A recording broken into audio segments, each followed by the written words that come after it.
Jolene, come. Oh, good girl. Place. Wow, first time. Amazing. Good girl.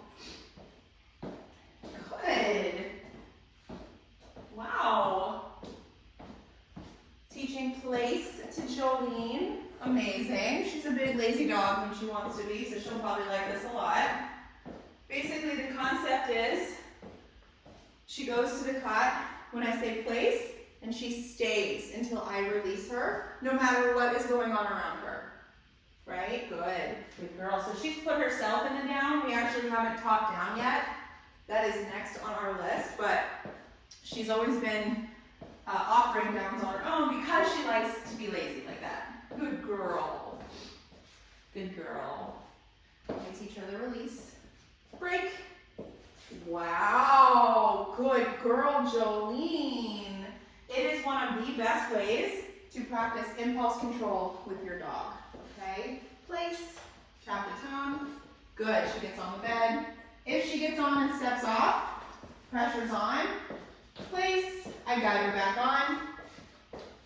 Pressure's dialing up, and it's turning off. Good. That gives her the motivation to get back on the bed. Then I repeat the same trigger. I walk away. She does not make the same mistake. Good. So I praise her. Good girl. I'm going to bring in some distractions. No. Place. Place. Good girl. No. Good. Good girl. All right, so her owner described her as sort of aloof in that she just did whatever she wanted, whenever she wanted. AKA, she just didn't listen. This is such a good exercise to start molding a dog who actually cares about listening to you. So all of a sudden, there are consequences for stepping off the bed. There are consequences for not staying when I asked. She's learning how to remedy those, and she's also learning the benefits of listening. Good, which is being included more. Good girl. Again, I'm not going to ask for the down because we have not taught that yet. That is next. Eventually, we're going to start pairing place and down together. So now I'm going to repeat the same trigger of walking away. She no longer has the motivation to follow me because the last rep, she got corrected for stepping off the bed. Staying on the bed is successful for her.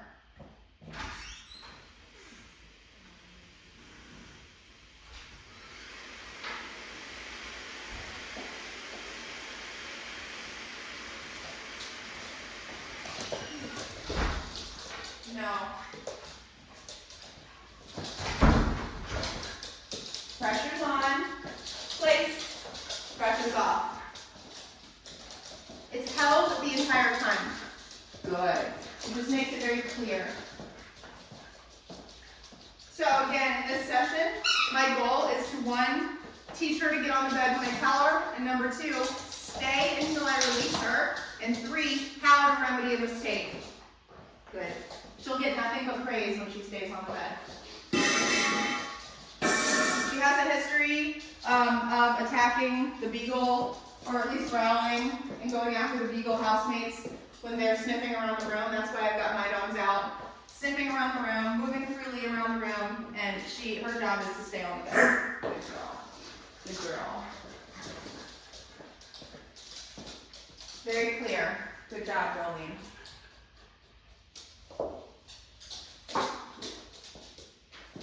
Good girl. Heavy praise when she does the right thing.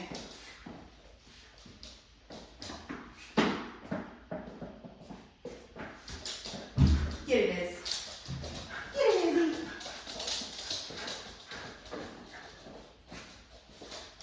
Good. Jolene. Break. Good girl. Yay. Good girl. Amazing. Good job. All right, we're going to try one more thing. Jolene, break. Go ahead, break. We're going to do a recall in from outside. Come on, break. Good girl. And then we're going to put her on the place bed because that is going to be one of the most common scenarios of her coming back in from a hike or a walk and going right to her bed.